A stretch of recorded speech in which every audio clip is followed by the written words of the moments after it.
მოგესალმებით. დღეს შაბათია, საღამოს 9 საათი და პირველ არხზე თქვენ უყურებთ ვახოს ანაიას რეპორტაჟს. ილია ჭავჭავაძის მკვლელობის დეტალური სურათი. არქივებში აღმოჩენილი აქამდე უცნობი დოკუმენტები.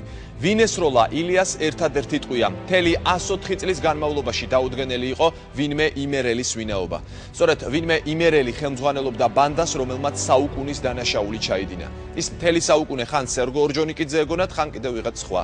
მის ნამდვილ ვინაობას დღევანდელ გადაცემაში გაიგებთ. დოკუმენტურ მასალას მწერალმა ნოდარ გრიგალაშვილმა მიაგნო და თავის ახალ გამოსულ ორტომეულში მოაქცია. სანამ თავარს, ანუ იმერელის ვინაობას გეტყვით, მნიშვნელოვანია ვიცოდეთ, როგორ მზადდებოდა ილიას მკვლელობა.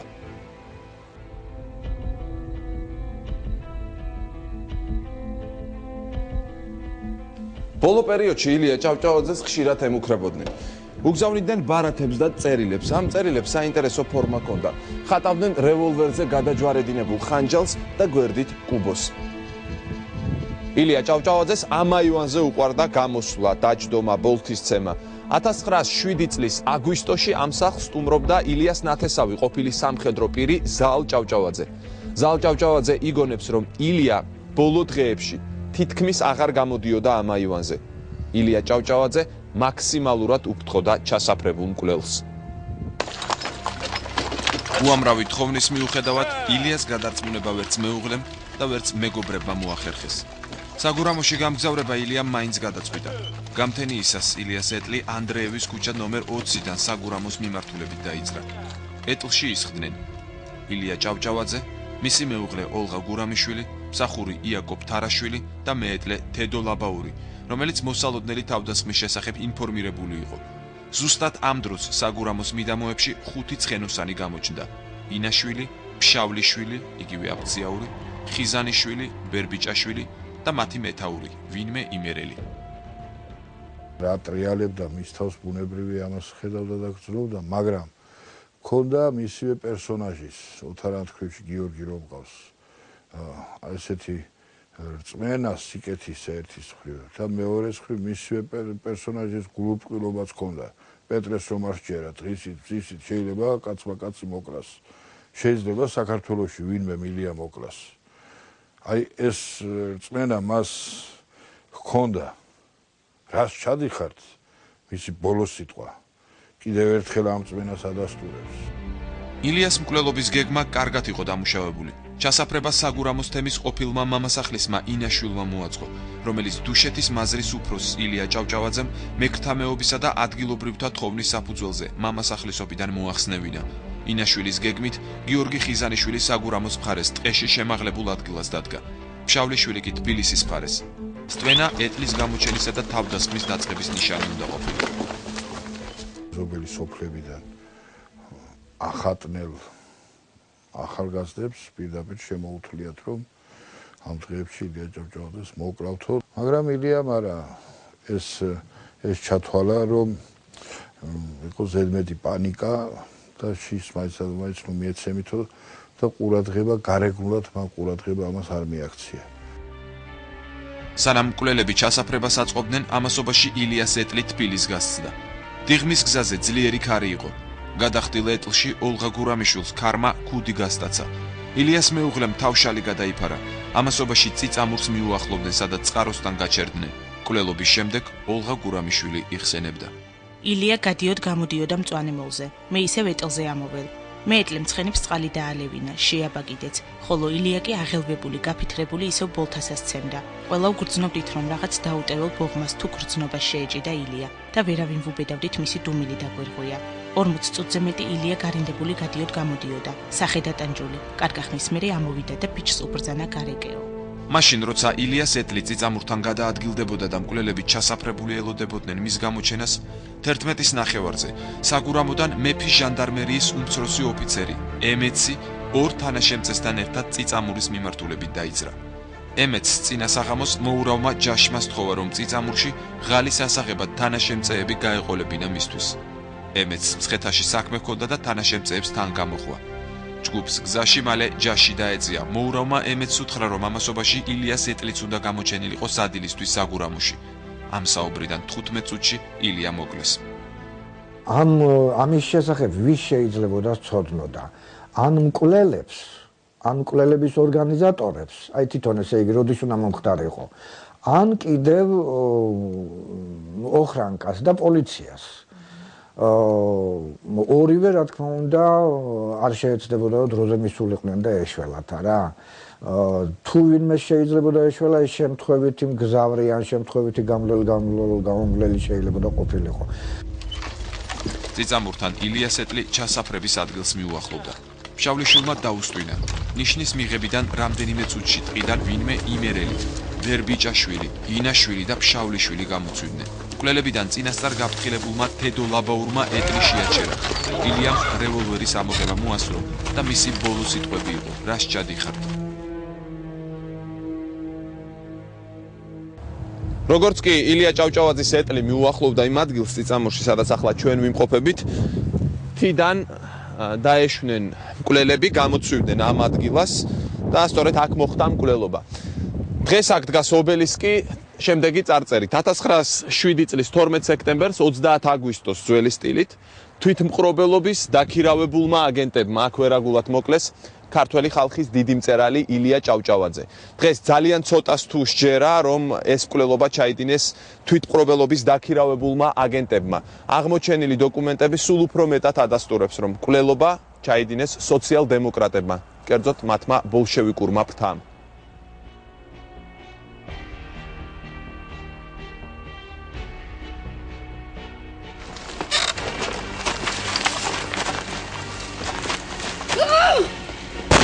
ყვია გულში მოხვდა და ზურგის მხარეს გამოვიდა. გარდაცვლილს თოფის კონდახის ორჯერ დარტყმით შუბლი გაუტეხეს. ბერბიჭაშვილმა კონდახით თავი გაუტეხა ოლღა გურამიშვილს. ილიას მსახურმა იაკობ ბითარიშვილმა მკვლელებს რამდენჯერმე ესროლა და ფეხში დაჭრა ბერბიჭაშვილი, მაგრამ იაკობი ილიას მკვლელებმა ჩაცხრილეს. ბითარიშვილს 12-ზე მეტი ჭრილობა ჰქონდა. თავდასხმის დროს კოფოზე მშვიდად იჯდა თედო ლაბაური. ამასობაში მკვლელებმა ეტლი გაძარცვეს. ილიასა და ოლღას ჯიბეები ამოუქეკეს. ილიას ჩამოგლიჯეს მედალიონი. ნაძარცვი ნივთები ტყეში გაიყვეს. მეეტლეს კი ოჯახის ამოწყვეტი დაემუქრნენ, თუ მათ ვინაობას გაამჟღავნებდა. თავდამსხმელთა ჯგუფი თბილისისკენ ტყე-ტყე დაიძრა, რომ მკვლელობის დამკვეთებისთვის ანგარიში ჩაებარებინათ. ზოგიერთს გონია რომ სოციალ-დემოკრატები არ მონაწილეობდნენ ამაში, მაგრამ ის ყაჩაღები ყველაზე ახლოს ვისთან იყვნენ, რომელ პარტიასთან? სოციალ-დემოკრატებთან. და ისინი მუშაობდნენ. მე ვიცი, მთელი ქსელი არსებობდა იქ გარშემო, საგურამოს გარშემო სოფლებში. მე წარმოშობით სწორედ იმ საგურამოს თემიდან ვარ და ვიცი კარგად ეს ისტორია და საკუთების მინახავს. პირდაპირ ჩაასახლეს აგენტები ახლო-მახლო სოფლებში და ისინი მუშაობდნენ აი სწორედ სოციალ-დემოკრატებზე და მათ პარტიაზე, რომ ხალხის აზრით შეესწავლათ, ამ დროს დაეთესათ მცდარი ვერსიები. მკვლელობიდან 15 წუთში ტრაგედიის ადგილას მოურავი ჯაში, ოფიცერი ემეცი და მისი თანმხლები პირები მივიდნენ. მათ დანახვაზე ლაბაურმა ტირილი დაიწყო. 4 ყაჯახი თავს დაგვესხვა, მე კონდახების ზურგში მირთხესო. ამ ფრაზამ ლაბაური დაღუპა, რადგან ცემის კვალი არ აღმოაჩნდა. ლაბაური მეფის რუსეთის გამოძიებამ რამდენჯერმე დაკითხა. ის ურთიერთგამომრიცხავ ჩვენებებს იძლეოდა. მესამე დაკითხვაზე კი შემდეგი ჩვენება მისცა. პირველ გამოკითხვაზე იმის შიშით, რომ ჩემი ოჯახი არ დაღუპულიყო, ვერავ ბედავდი სიმართლის თქმას. ვერავ თქვი როგორ მოკლეს ჭავჭავაძე ან მისი მსახური, ვინ იყვნენ მკვლელები. ეხლა მუქარის მიუხედავად გადავსწყვიტე ყველაფერი ვთქვა. როდესაც გავიარეთ წიწამური და ტყეში შევედით, პირველი გამოვარდა ახატნის მცხოვრები გიგოლა ბერბიჭაშვილი და შემომძახა გაჩერდიო. თავადმა მიბრძანა ცხენები გამერეკნა. მეც შეუტიე, მაგრამ რადგან გზა ტალახიანი იყო და ცხენებიც დაიქანცნენ, ბოროტმოქმედებმა წინიდან მოგვიარეს და გააჩერეს ცხენები. ამ დროს იაკობი ეტყობოდა შიშით, გადმოხდა და არაგვისკენ ბუჩქებში შევარდა. გიგოლა ბერბიჭაშვილმა პირველმა ესროლა ილია ჭავჭავაძეს თოფი. მეეტლე ლაბაური ჭირდებოდათ იმისათვის ის ცოცხალი რატომ დატოვეს. მეეტლე იჯდა კოფოზე არხეინათ და უყურებდა ყველაფერ ამას. მეეტლეს დაუბარეს, წინასწარ შეუთანხმეს, მას უნდა ეთქვა. თავს დაგვესხენ აფიცრის ფორმაში გამოწყობილი ადამიანები, რომლებიც სომხებს გავდენო. ანუ საზოგადოებას უნდა ეფიქრა, რომ ილია სომხებმა მოკლეს. მაშინ დიდი ამბავი იყო ატეხილი ქვათაღაღადის გამო და სხვა პერიპეტიები იყო და უნდა ეფიქრათ, კვალი უნდა აერიათ. არანაკლებ საინტერესოა როგორ ტარდებოდა ილია ჭავჭავაძის მკვლელობის გამოძიება და სასამართლო პროცესები. სულ ორი პროცესი ჩატარდა, ერთი მეფის რუსეთის დროს, მეორე საბჭოთა პერიოდში სტალინის დავალებით. რატომ ვერ დაადგინა ან არ დაადგინა სასამართლომ იმერელის ვინაობა და რა დასახელდა ილიას მკვლელობის ოფიციალურ მოტივად. რა ხდებოდა საბჭოთა სასამართლოს დახურულ პროცესზე, რომლის დეტალები დღეს შეგვიძლია შემოგთავაზოთ. ჩვენი რეპორტაჟის გაგრძელება. ილია ჭავჭავაძის მკვლელობის საქმეზე ორი სასამართლო პროცესი ჩატარდა. პირველი სასამართლო პროცესი მეფის რუსეთის დროს 1908-1909 წლებში გაიმართა. სასამართლომ შედარებით ობიექტურად იმუშავა, დააპატიმრეს და ჩამოახრჩვეს ილიას მკვლელობაში მონაწილე ადამიანები და ადგენეს, რომ მკვლელობა ორგანიზებული იყო სოციალ-დემოკრატიული პარტიის წაქეზებით. მაგრამ ამ სასამართლომ ვერ დააკავა გიგლა ბერბიჭაშვილი, რადგან იგი სპარსეთში იყო გადახვეწილი. ასევე ვერ დაადგინა, ვინ იყო მკვლელობის მთავარი ორგანიზატორი, ვინმე იმერელი და ვერ მოძებნა კონკრეტული დამკვეთი. ეს არ იყო უბრალო გულგრილობა, რაზეც ის ფაქტი მიანიშნებს, რომ მეფის რუსეთის ხელისუფლებამ ვერ დაადგინა მთავარსარდალ ალიხანოვ ავარსკის, თბილისის გენერალ-გუბერნატორ ტიმოფეევის, სამხედრო საოლქო სასამართლოს თავმჯდომარის ვოლკოვისა და სხვა მაღალჩინოსნების მკვლელობაში მონაწილე პირები. მაგრამ შემდეგ უკვე როცა საბჭოთა პერიოდის შემდეგ დაიწყო ამის ფალსიფიცირება, უკვე შეუძლებელია და თითქმის სასწაული უნდა მოხდეს, რომ რაიმე დოკუმენტი აღმოჩნდეს. ყველაფერი განადგურებულია, როგორც ჩანს და ყველაფერი არის ფალსიფიცირებული. ილია ჭავჭავაძის საქმესთან დაკავშირებით რამდენჯერმე საქართველოს დემოკრატიული ხელისუფლების მაღალჩინოსნების სახელებიც გაისმა. საქართველოს დემოკრატიული რესპუბლიკის შინაგან საქმეთა მინისტრის ნოე რამიშვილის შვილი აკაკი რამიშვილი თავის წიგნში იგონებს. მამამ დააჭერინა ილიას მკვლელობის შეთქმულების მონაწილეები ფილიპე მახარაძე და ბერბიჭაშვილი და მკვლელობის გამოსაძიებლად საკითხი წარუდგინა დამფუძნებელ კრებას. გამოიყო საგანგებო კომისია. ნოე ჟორდანიამ ფარულად გამოაშვებინა ცეხის უფროს დამნაშავეები და თავის მძღოლს თავისივე სახელმწიფო მანქანით ვლადიკავკაზში ჩააყვანინა. რატომ არ აძლევდა ხელს ნოე ჟორდანიას ამ საქმის გამოძიება? დღეს ძალიან ძნელი სათქმელია. ნოე ჟორდანია უფრო სოციალ-დემოკრატების კვალს თუ ფარავდა, თორემ პირადად ბერბიჭაშვილის კვალის დაფარვას ის არავითარ შემთხვევაში არ შეეცდებოდა. 1921-22 წლებში ილია ჭავჭავაძის მკვლელობის ოფიციალური ვერსია იყო, რომ ილია მოკლეს გლეხებმა, როგორც მებატონე. ეს ვერსია საბჭოთა პოეტებმა თავის ლექსებში არაერთხელ ასახეს. სახელგანთქმული თავად ილია მამულითა და ყმებით მდიდარი, თაწმინდის ლოთქვეშ მარად მძინარი, გლეხების სისხლით შეღებილია. ფილიპე მახარაძის მიერ შეკვეთილ ამ ერთ-ერთ ლექსს სათაურად პოეტის სამხეცე შეერქვა. მე-20 საუკუნის 30-იან წლებამდე ილია ჭავჭავაძის მიმართ დიდი საინფორმაციო ომი მიმდინარეობდა. ილიას სახელის ხსენება ცუდ ტონად ითვლებოდა და შესაბამისად მისი მკვლელობის გამოძიებაც არავის მოსვლია თავში. ვითარება შემდგომ წლებში იცვლება.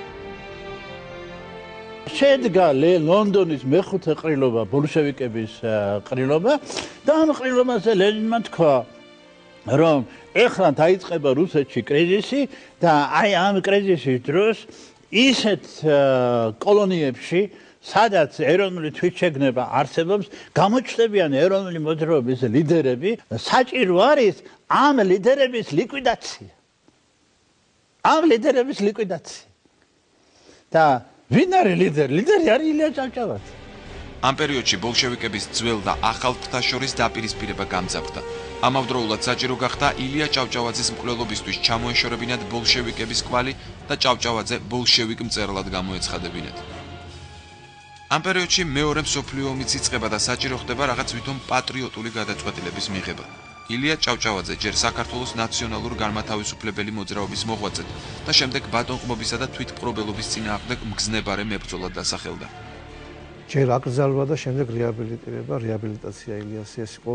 შეიძლება სტალინის შეცდომაც კი ყოფილიყო ეს, იმიტომ რომ აქ გამოჩნდა მისი ფსიქოლოგიური რაღაცნაირი თვით ლუსტრირება მოახდინა სტალინმა ამით, როგორც ჩანს, შეიძლება იჩქარა კიდევაც.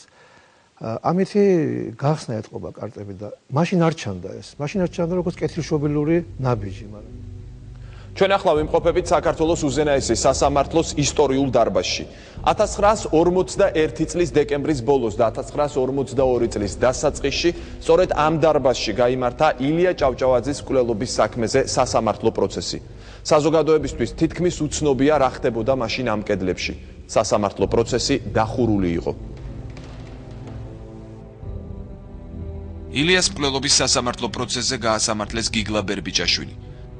საბჭოელებმა ილიას მკვლელობის ოფიციალურ მიზეზად მეფის რუსეთის დაინტერესება გამოაცხადეს. მკვლელობის მთავარ ორგანიზატორად კი იმ დროს უკვე გარდაცვლილი დიმიტრი ჯაში, რომელსაც მეფის ოხრანკის წევრობა დაბრალდა.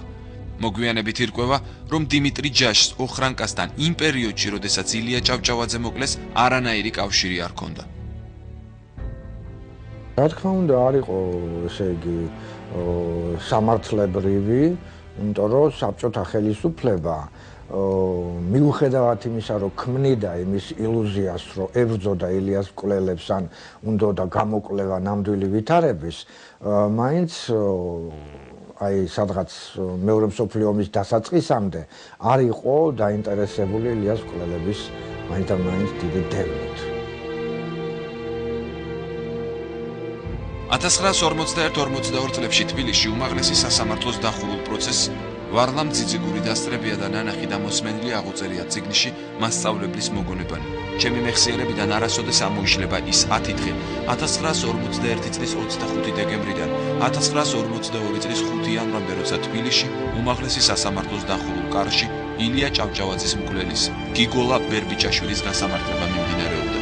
იხსენებს პედაგოგი და დაწვრილებით აღწერს ბერბიჭაშვილის დაკითხვისა და გასამართლების სცენას.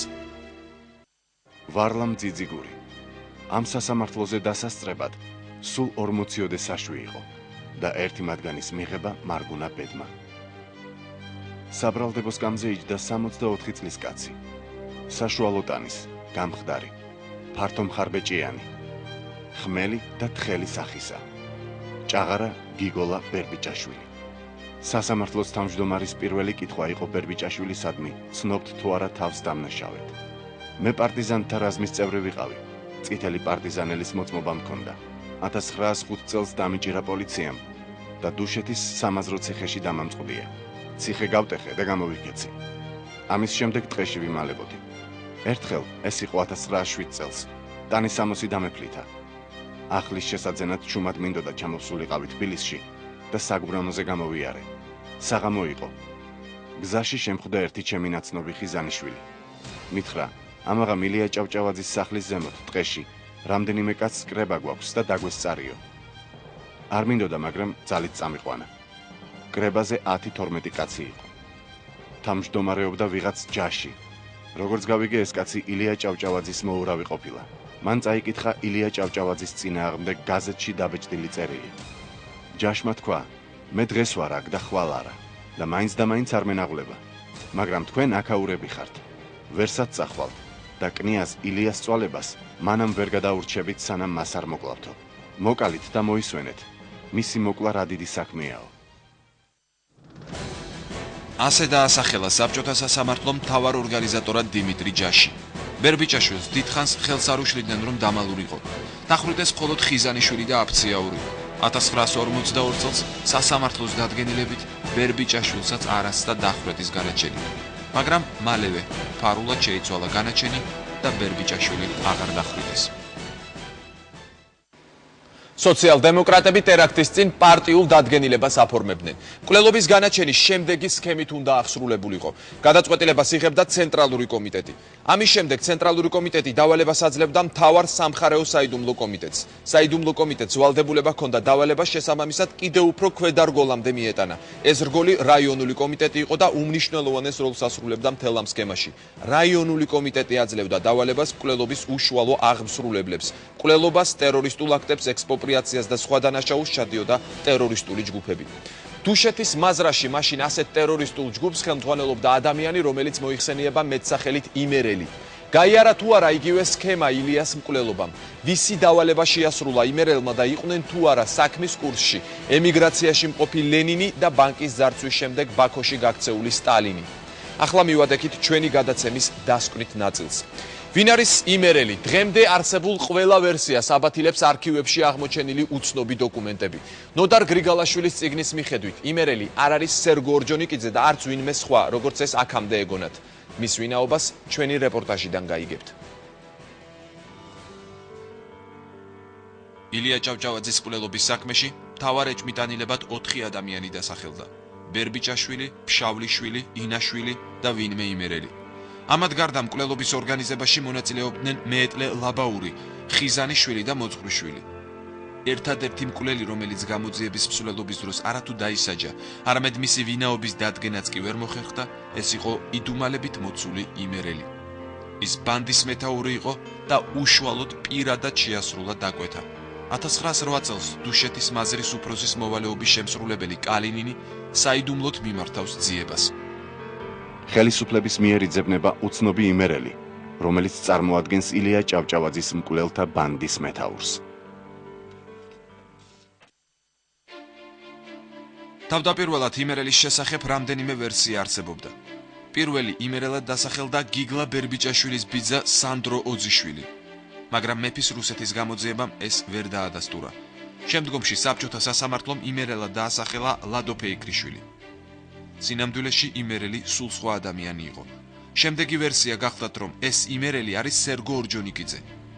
მე-20 საუკუნის 30-იან წლებამდე სერგო ორჯონიკიძის სახელი არც მეფის რუსეთს უხსენებია და არც საბჭოთა ხელისუფლებას ილია ჭავჭავაძის საქმეში. გარდა ამისა, მაშინ სერგო ორჯონიკიძე არ იმყოფებოდა საქართველოში და ნაკლებად სავარაუდოა, რომ მისი აქ მოვლინება ამ მკვლელობის ჩასადენად მომხდარიყო. აქამდე ჩვენ ძალიან დარწმუნებული ვიყავით, რომ ეს სწორედ სერგო ორჯონიკიძე იყო და სერგო ორჯონიკიძის ხელიდან მოდიოდა ეს საქმე, მაგრამ ნოდარის აი სწორედ ახლა უკვე აქ ცოტა მეცნიერული მხარე არის ნოდარ გრიგალაშვილისა, მისი მოღვაწეობისა. მან მე დამარწმუნდა იმაში, რომ ეს ასე არ არის. სწორედ პირველად ამაში ეჭვი შეეპარა აკაკი ბაქრაძეს, რომ ეს არ იყო სერგო ორჯონიკიძე. მან ცოტა ისე გადაჭით ვერ თქვა ეს საკითხი, ვერ დასვა ეს საკითხი და გადაჭით ვერ თქვა, რომ ეს არ იყო სერგო ორჯონიკიძე, მაგრამ ეჭვის ქვეშ მოაქცია ეს თემა. იმერელის ვინაობის დასადგენად საჭიროა დამკვეთის დადგენა. მეფის რუსეთის გამოძიებამ თავდაპირველადვე მკვლელობის მთავარ შემკვეთად სოციალ-დემოკრატიული პარტია დაასახელა. ხოლო საბჭოთა ხელისუფლებამ მეფის რუსეთს დააბრალა ეს საქმე და ჭავჭავაძის მოურავს დიმიტრი ჯაშს ოხრანკასთან თანამშრომლობა აჰკიდა. ირკვევა, რომ ოხრანკასთან დიმიტრი ჯაშს ილიას მკვლელობიდან რამდენიმე წლის შემდეგ მართლაც ჰქონდა ურთიერთობა, მაგრამ არა მანამდე. გარდა ამისა, დიმიტრი ჯაში ილიას გარდაცვალების შემდეგ მწერლის მეგობრებთან ამხანაგობდა და კარგი ურთიერთობა ჰქონდა. რაც შეეხება სოციალ-დემოკრატიულ პარტიას, როგორც დამკვეთს, აქ ასეთ ინფორმაციას ვაწყდებით. გამოცემა რევოლუციის მატიანეში. კომუნისტი რაჟდენ კალაძე წერს. ილია გლეხებს არ მოუკლავთ.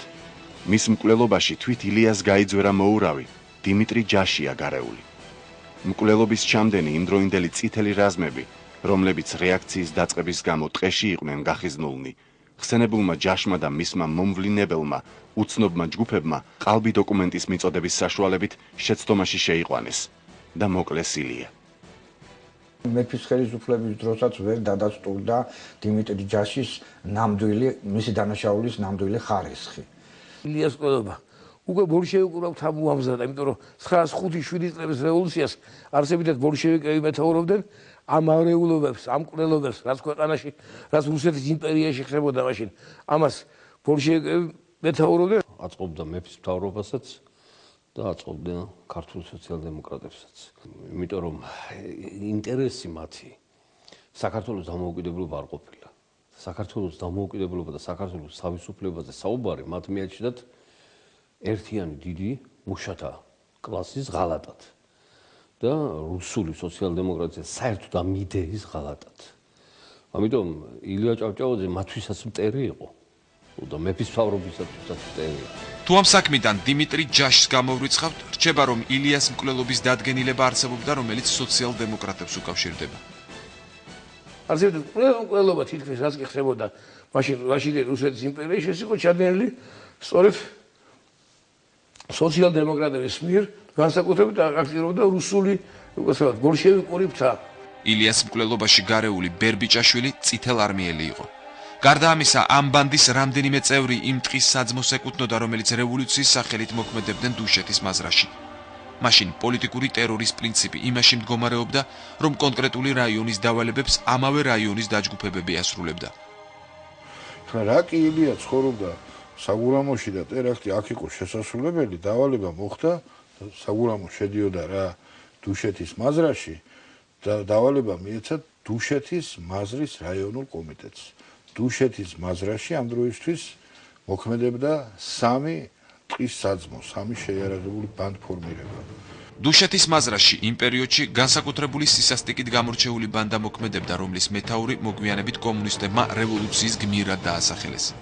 ამ ბანდის მეთაურის ლიკვიდაცია მეფის რუსეთის დროს რამდენჯერმე სცადეს, მაგრამ ყოველთვის უშედეგოდ. 1906-1907 წლებში თანამდებობის 176 პირი მოკლეს ასეთი რაზმების დახმარებით. გამოძიებამ ვერ დაადგინა მათი შემსრულებლები მიუხედავად იმისა, რომ მოკლულთა სიაში მეფის რუსეთის მაღალი ჩინოვნიკებიც იყვნენ. ამ პერიოდისათვის კლავენ ეგზარხოს ნიკონს, საქართველოს ეგზარხოს, გენერალ გრიაზნოს, ალიხანოვ ავარსკის, მთელი ამიერკავკასიის ჯარების უფროსია ეს. უბრალოდ შეუძლებელი იყო შემკვეთის პოვნა. ცენტრალური კომიტეტის შემადგენლობა არ იცოდნენ ვინ იყო. მთავარი კომიტეტის შემადგენლობა არ იცოდნენ ვინ იყო. ჟანდარმერიამ არ იცოდა ეს, თვითონ წერენ თავიანთ საბუთებში.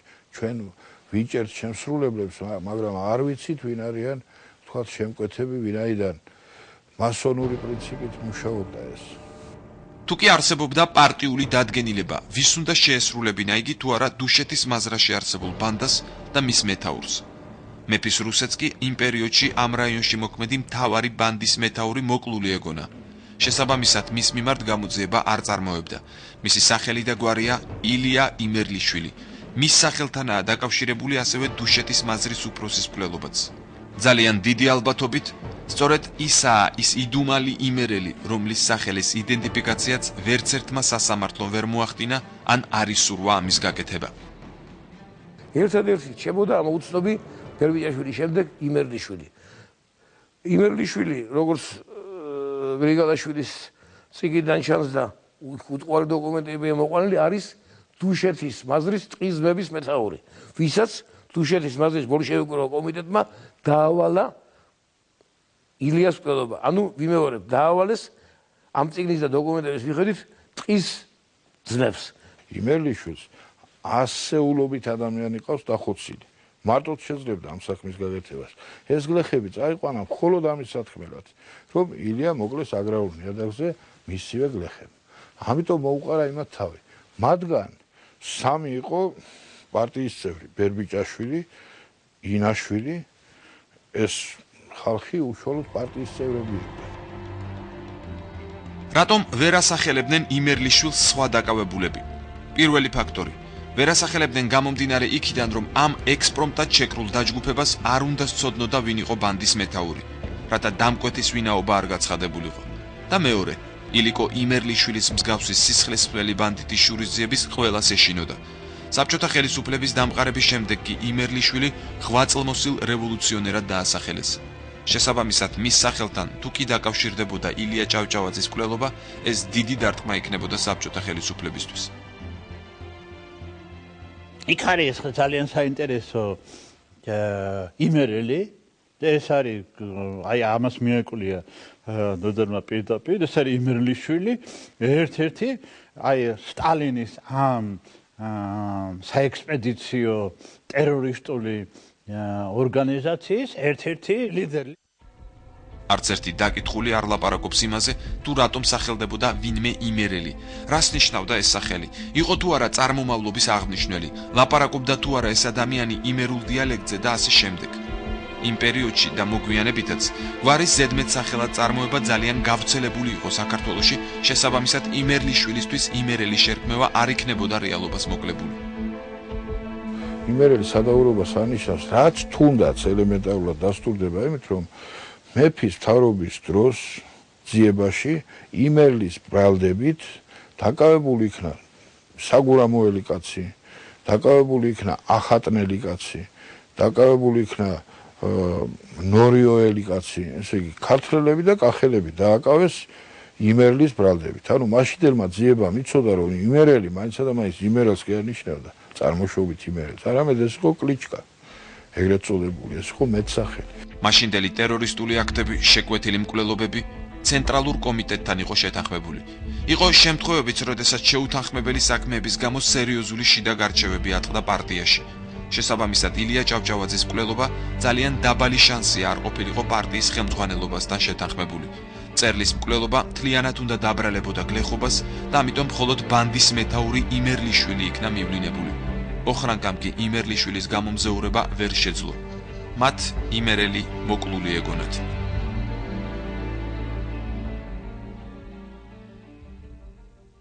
ჩვენ ფაქტებიც გვაქვს. თქვათ იმერლიშვილმა ყოფილ სამღვდელო პირს მოჭრა თავი, ჩადო მცხეთაში მატარებელში, გაგზავნა ბაქოში წარწერით. ასე მოუვა მოღალატეს. მას ყავდა ასეულობით მოკლული ადამიანი. მას ყავდა განადგურებული უამრავი მაშინდელი თანამდებობის პირი. სხვათა შორის 914 წელს, როცა ის თავისივე ყაჩაღებმა მოკლეს ძილში, წასული იყო დავალებაზე, რაცა დუშეთის მაზრის უფროსი მოეკლა.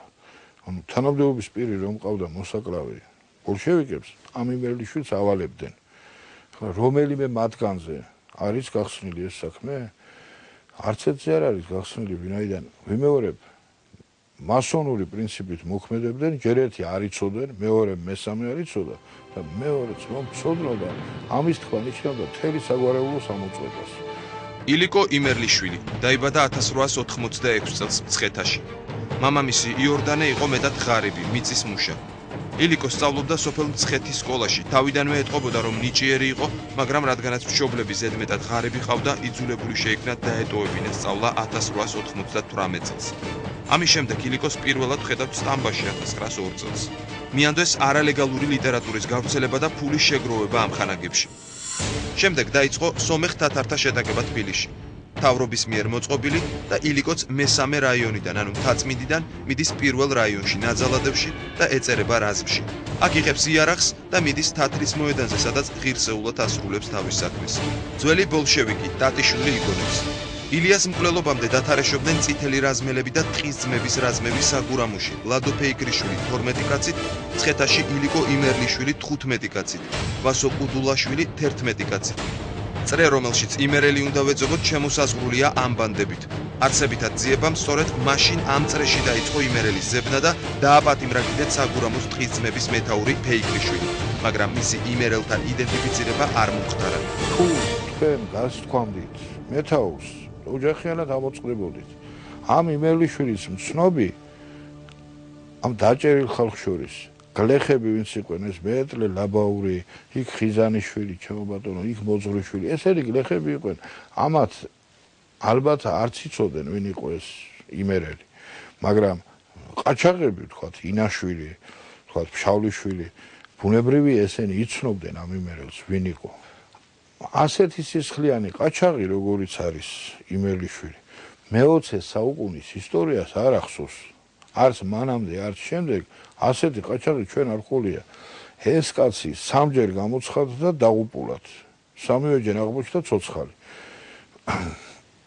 ამ კაცმა გაარღვია 100 კაციანი ალყა პოლიციის და დაჭრა 20 პოლიციელი და თვითონ გამოვიდა უნებლად. ეს ერთი მხრივ ჭკვიანი იყო, მეორე მხრივ ძლიერი იყო და მესამე მხრივ მოწამლული ბოლშევიკი იყო, რომელიც ამ ტერაქტებს ასრულებდა ბრწყინვალედ. და ჩვენი გადაცემის დასკვნითი ნაწილი და ჩვენი სტუმარი, მწერალი, წიგნის თანამდევი სულის ავტორი ბატონი ნოდარ გრიგალაშვილი. მოგესალმებით ბატონ ნოდარ, დიდი მადლობა გადაცემაში მობრძანებისთვის. მადლობა თქვენ. მოგესალმებით. ბატონ ნოდარ, მოდ ჩვენს მაყურებელს მოუთხროთ, სად, როგორ, რანაირად მოიძიეთ ის მასალა, რომლის მიხედვითაც დაიწერა ეს წიგნი და რომლის მიხედვით ჩვენ შემდეგ ჩვენ მოვამზადეთ დღევანდელი ჩვენი გადაცემა. ილია მინდოდა მეჩვენებინა მთელი თავისი სიდიადით და მეორე მხრივ პანორამა ილია და მისი ეპოქა, რომელიც მან შექმნა. მე მაშინ ვერ წარმოვიდგენდი, რომ ამ წიგნის ფინალი ასეთი იქნებოდა, როგორიც არის. ანუ ყველაფერი ეს მოვიდა მუშაობის პროცესში და მასალების ჩხრეკის პროცესში. როგორც ყველა ქართველს მეც მჯეროდა იმ ვერსიების, რაც იყო ილია ჭავჭავაძის მკვლელობის შესახებ. აი ეს დასკვნითი ნაწილი, რომელიც ეხება ილია ჭავჭავაძის მკვლელობას, რატომ იყო 104 წლის განმავლობაში მკვლევრებმა რატომ ვერ მიაგნეს თუნდაც აი იმერელის ნამდვილ ვინაობას, ვინ იყო ეს იმერელი, რატომ ეგონათ მკვლელი, ხან ერთი ადამიანი, ხან მეორე, ხან სერგო ორჯონიკიძე, ხან კიდევ ვიღაც სხვა? ძალიან მოკლედ თუ ვიტყვით 1921 წლამდე ამის დიდი საშუალებაც არ იყო. მე ვერ ვიტყვი რომ მეფის მთავრობის გამოძიება არ იყო ამით დაინტერესებული, დიახაც იყო ილიას მკვლელობით დაინტერესებული, მაგრამ მათ ვერ შესძლეს მოეძიებიათ მკვლელები ან ორგანიზატორები თქვათ ეგზარხოს პიმენისა, გენერალ შირიკინძე თავდამსხმელები, ალიხანოვ ავარსკის მკვლელები, გენერალ გრიაზნოვის მკვლელები 136 კაცი გახლავთ მოკლული ბოლშევიკების მიერ 1906-1907 წლებში. ამათგან უდიდესი ნაწილი და თანაც ახლა ძალიან დიდი თანამდებობის პირები ჩამოგითვალეთ. მათ შორის თავდასხმას უპირებდნენ მეფის ნაცვალ ვარანცოვ დაშკოვს. ახლა ილია ჩვენთვის არის ღმერთი, მაგრამ მეფის მთავრობისთვის ის მეფის ნაცვალი უფრო დიდი კაცი იყო, ჩინოვნიკი იყო მეფისთვის და მასზე თავდამსხმელი უნდა იპოვოს, არა? ან ალიხანოვ ავარსკის მკვლელი უნდა იპოვოს, ვერ იპოვეს თქვენ წარმოიდგინეთ. ისე რომ ჩვენ თუ ეპოქის კონტექსტიდან ამოვალთ და ეპოქის ქერქიდან, როგორც ილია იყო და ილიასთან მიმართებაში მაშინდელმა სასამართლომ რაც გააკეთა, ჩვენ ამის უკმაყოფილონი არ უნდა ვიყოთ. რაც შეძლეს, ეს შეძლეს. მეფის რუსეთის დროს. მეფის რუსეთის დროს. მათ 8 მკვლელი დაადგინეს. შემსრულებლები 8 კაცი დაადგინეს. აქედან ერთი ციხეში გარდაიცვალა მან სასამართლომდე, 3 ჩამოახვჭეს, 2 ციხიდან გაექცათ და 2 ეს ბერბიჭაშვილი და იმერელი უბრალოდ ვერ დაიჭირეს. ბატონო და ჩვენ ვაჩვენეთ სქემა, თქვათ როგორ გამოქონდათ ჯერ მკვლელობის განაჩენი, თქვათ ცენტრალურ კომიტეტს და როგორ ჩამოდიოდა ეს ტერორისტულ ბანდებამდე და როგორ სრულდებოდა ეს დანაშაული. თქვენი აზრით, ან თუ არსებობს რაიმე დოკუმენტები, ლენინი და სტალინი იყვნენ თუ არა საქმის კურსში, რომ ილია ჭავჭავაძე უნდა მოეკლათ? 1907 წლის აპრილ-მაისში ლოდოში ჩატარდა პარტიის მეხუთე ყრილობა. ამ ყრილობამ დაადგინა აწი ამას იქით აღარ ვნახოთ კაცის მოკლა და კაცის ძარცვაო. ანუ ტერორი და ექსპროპრიაცია აიგზალა. თვით ბანკების ექსპროპრიაცია აიგზალა. რატომ ეს გრძელი ამბავია? იმიტომ რომ უკვე რეაქცია მძლავრობს, ამათაც უჭირთ ხოცავენ ამ ბოლშევიკებს, სოციალ-დემოკრატებს საზოგადოდ და მიხვდნენ რომ თითოეული კაცის ტერორი სახელმწიფოს ბედი ვერ იცვლება. ყრილობამ დაადგინა ჩვენს დაუკითხავთ, ჩვენს გარეშე აწი აღარ შეიძლება ტერორის ჩადენა. ამ დროს რა ხდება? თბილისში 907 წლის ივნისში იძარცვება ერევნის მოედანზე ბანკი, ეს ცნობილი მოვლენა გახლავთ არ შევაჩერებ ყურადღებას. ეს მართალია კამომ გაძარცვა ეს ბანკი და 250,000 მანეთი ჩაუტანა ლენინს ჟენევაში, მაგრამ მენშევიკებმა, რა კი პირობა დაირღვა, ყრილობის დადგენილება დაირღვა, მენშევიკები აღშფოთდნენ ამაზე. ივნისში ბანკის გაძარცვის გამო დაისვა საკითხი, უშუალოდ ჯორდანიამ უჩივლა სტალინს ცენტრალურ კომიტეტში, რათა ის გაერიცხათ პარტიიდან. მაშინ ლენინი დაეხმარა სტალინს და ივნისის შემდეგ მოდის აგვისტოა რა, ივლისი და მერე აგვისტოა. აგვისტოში უკვე ბანკის ძარცვა რა არის იმასთან შედარებით, რაც ქართველი ერის სიმბოლოს მოკლა იყო. ამის გაკეთება არ შეეძლო არც დუშეთის რაიონულ კომიტეტს, არც ამიერკავკასიის სამხარეო კომიტეტს დამოუკიდებლად ეს არავის არ შეეძლო, რადგან იმავე ყრილობის დადგენილებებით ის ვინც დაარღვევდა ამ გადაწყვეტილებებს, ის დაიხვრიტებოდა. ბოლშევიკებს გამოქონდათ მკაცრი განაჩენი. არ ემორჩილები, მაშინ კვდები. მოკლავდნენ. ასე რომ ამ პერიოდისათვის უკვე აკრძალულია თვითმოქმედება. ეს მხოლოდ უნდა იყოს შეთანხმებული ცენტრალურ კომიტეტთან. სხვათა შორის ბახვის კრებაზე პირდაპირ არის ნათქვამი, ბახვის კრებას რაიმე განაჩენი არ გამოუტანია. იქ ითქვა მოხსენდა სოციალისტებს რომ უნდა მოუკლათ ილია ჭავჭავაძე, ასეთია ცენტრალური კომიტეტის გადაწყვეტილება. კრებაზე ეს ითქვა. ასეთივე რამ ითქვა დუშეთში, როდესაც გამოიტანეს დადგენილება ილიას მკვლელობის შესახებ, პარტიამ დაადგინა და პარტიამ დაარტყა ბეჭედი. რა როლი ქონდა სოციალ-დემოკრატთა ამ ფრთას, რომელიც შემდეგ საქართველოს ხელისუფლებაში აღმოჩნდა? თვით ამ მენშევიკებს შორის უკვე იყო განხეთქილება ჯერ კიდევ 1918-21 წლებში. მაგალითად, რამიშვილი პირველი თავმჯდომარე მთავრობისა რამიშვილი გახდათ. რამიშვილს და ჟორდანიას არ ქონდათ მაინცსა და მაინც ჰარმონიული ურთიერთობა. ილიასთან მიმართებაში მათი პოზიციები გაყოფილი იყო. ჟორდანიას ჩვენ არანაირი საბუთი არ გვაქვს, რომ რაიმე ბრალი დავსდოთ უშუალოდ მკვლელობაში, მაგრამ იდეური თვალსა ასე არც ფილიპე მახარაძეს არ მოუკლავს ილია. აი რა შეეხება ბატონო შეამზადა მკვლელობა იდეურად და ამ შემამზადებლებს შორის ჟორდანიას ეკუთვნის თავის სათანადო ადგილი. რაც შეეხება სერგო ორჯონიკიძეს, რომელიც ეგონათ ათწლეულების განმავლობაში რომ იყო სწორედ ეს იმერელი. მაგრამ თქვენი წიგნის მიხედვით და დოკუმენტები დასტურდება რომ ეს არ არის სერგო ორჯონიკიძე, ხო? რა წვლილი ქონდა სერგო? შეიძლება ის არ იყო იმერელი, რომელმაც გამოკრა სასხლეც ხელი, მაგრამ რა წვლილი ქონდა ილიას საქმეში სერგო ორჯონიკიძეს? სერგო ყველაფრის ჩამდენი იყო ანტიქართული საქმისა, მაგრამ ისტორია არის არა ის, რაც ჩვენ გვინდა იყოს. ისტორია არის ის, რაც არის. ამ მკვლელობაში ირიცხება საზოგადოოდ სერგოს როლი, არაფერი კავშირი არ აქვს უშუალოდ ამ მკვლელობასთან. 30-იანი წლების შემდეგ შექმნილი მითები, რასაც ემყარება ცნობილია, ეს არის უკვე განხეთქილება შიდა ხელისუფლებაში, დაპირისპირება სტალინსა და ორჯონიკიძეს შორის. იმ დროშიც კი არ დაწერილა ამ ორჯონიკიძეზე ეს ილიას მკვლელიაო. იყო ჭორები, რომ მორალურადაც მოესპოთ. ეს წამოვიდა 90-იან წლებში და სხვათა შორის პირველად დაწერა იმ ხალხმა, ვინც თავის დროზე ბერიას ემსახურებოდნენ. და წერდნენ რომ ილია მოკლა მეფის მთავრობამ. უცებ შემდეგ შეატრიალეს ეს კალამი და აღმოჩნდა რომ მეფის მთავრობას კი არა სერგო მოკლაო. ახლა აკაკი ბაქრაძეს მე არ ამგონია სერგო ორჯონიკიძე უფრო მეტად არ ზულებოდა ვიდრე თქვათ ბერიას რომელიღაც მოხელეს. ბატონი აკაკი ფრთხილად მოიქცა. არ დაწერა რომ ეს მკვლელი არის ორჯონიკიძე. ხანდახან ხდება ასეთი რამე, რაღაცა საგანი ცხვირწინ გიძევს, მთელი ცხოვრება ეძებ და აგერ ყოფილა. აი იმ დადგენილების პოვნის შემდეგ სადაც წერია, რომ ილიას მკვლელობა დაევალოს დუშეთის მაზრის ტყის ძმების უფროსს, შემოისაზღვრა დამნაშავეთა სამყარო. სულ 3 საძმო იყო დუშეთის მაზრაში.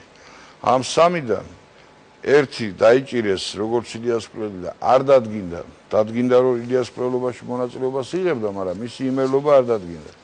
მეორე არ არის გარეული მაგ საქმეში, იმ დროს სულ არ იყო აქა და მესამე ვრჩება ეს პატივცემული იმერელი, მისი მოსახელე, რომელიც იყო გაქანებული ბოლშევიკი, რომელიც იყო ყველაზე დიდი ყაჩაღი საქართველოს ისტორიაში, ყველაზე დიდი სისხლი მასადევს კისერზე, ყველაზე სასტიკი ადამიანი და რომელიც შემდეგ ბოლშევიკებმა გამოაცხადეს რევოლუციის რაინდად. რატომ უნდა მოეკლათ ილია ჭავჭავაძე, რომელიც უკვე იყო 70 წლის? ვისთვის იყო ის საშიში? არის ასეთი ჩანაწერი 909 წელში ერთი მამალი ბოლშევიკი ამბობს, ჩვენ ილია 1905 წელს უნდა მოგვეკლაო. მაგრამ მაშინო გვითხრესო რომ დიდი სახელი აქვს, ევროპა იცნობს როგორც დემოკრატს და დიდ მწერალს და პარტიას სახელი გაუტყდება ილია ჭავჭავაძის მოკლითო. ამიტომ შევიკავეთ თავივე და 907-ში მას კიდევ უფრო მეტი ავტორიტეტი ჰქონდა სოფლიო მასშტაბით. ვინაიდან სახელმწიფო საბჭოს წევრი გახდა და გინდა არ გინდა სახელმწიფო საბჭოში ილია იქცა ცენტრალურ ფიგურად. ფოტოებიც რომ ნახოთ, ილიას შეხედავს ის ცენტრში ყოველთვის. იქ ძალიან დაფასებული, ახლა ილიას ორატორული ნიჭი წარმოიდგინეთ და მისი ჭკუა და გონება და დეპუტატობა ჭკუას არ იძლევა მოგეხსენებათ, ახლა იქ რამდენი დეპუტატი გახდა, უცებ ჭკვიანი ხო ვეგახდებოდა და ეს აქედან გამზადებული ილია მივიდა. ძალიან დიდი პიროვნებაა. ამ დროს უფრო საშიში არ იყო მისი მოკლა, მაგრამ არსებითაც მე რომ ტყვილი არ გამომივიდეს, დღეს საქართველოში კაცი რომელიც გამოა იტყვის რომ მე ვიცი ზუსტად რატომ მოკლეს ილია ამის პასუხი ჩვენ არ გვაქვს ჩვენ გვაქვს ერთი პასუხი აი იმ ყრილობის მასალებში არის შემდეგი ლენინი ამბობს დაუნდობელი ბრძოლა იმათ ვინც უარყოფს კლასთა ბრძოლას და ვინც იბრძვის ნაციონალიზმის დროშით. გასაგებია ბატონო ნოტარ და ბოლოს მინდა გკითხოთ, ჩვენ რეპორტაჟში იყო უფრო დასკვნითი ნაწილი, რა თქმა უნდა, თქვენი წიგნის და ელოდებით კრიტიკას საზოგადოებაში წერლებისგან, არ ვიცი. კრიტიკა ყოველთვის სასარგებლოა, როცა არის არგუმენტირებული. მაგრამ თუ ადგა კაცი და მითხრა რომ აგერ დიმიტრი ჯაში ავიდა კაკალზე და იქიდან უნდა დაენახა როგორ მოკლავდნენ ილიასო და ამდაგვარი კრიტიკა თუ წავიდა, ამაზე ჩემგან უნდა ელოდონ უკვე ძალიან მძაფრ პასუხის პასუხის სახით, იმიტომ რომ მე კრიტიკა მესმის აზრების, იდეების მთელი ცხოვრება ოცნებობდი ამაზე რომ ილიაზე შემექმნა წიგნი, რამდენიმე უნიკალური მასალა ვიპოვე, რომელმაც აი მოგცა გზა იმისა, სინამდვილეში საით უნდა წავიდეთ და როგორ უნდა გვეკვлия ჩვენ ეს ყველაფერი. რაც შეეხება იმ კატეგორიას ადამიანებისას, რომლებსაც ახლა ტაში ზარავს თუ იტყვი რომ სტალინი რატო ახსენე თქვათ და იქ ამ ხალხს ან ბოლშევიკებს რასერჩი, გაიხსენონ ამ ადამიანებმა რომ ესენი არიან ქართველები, რომ ესენი არიან თავიანთი დიდი წინაპრის შვილები და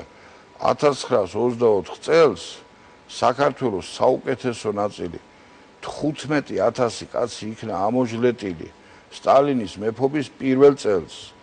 ელისაბედის მეფობის 45 წლის მანძილზე მე-18 საუკუნეში დახოცეს 18000 კაცი.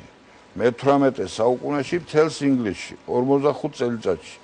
და ამ სტალინმა 1924 წელს ერთ წელიწადში ამოწყვიტა 15000 დარჩეული ქართველი, დარჩეული ბიჭი.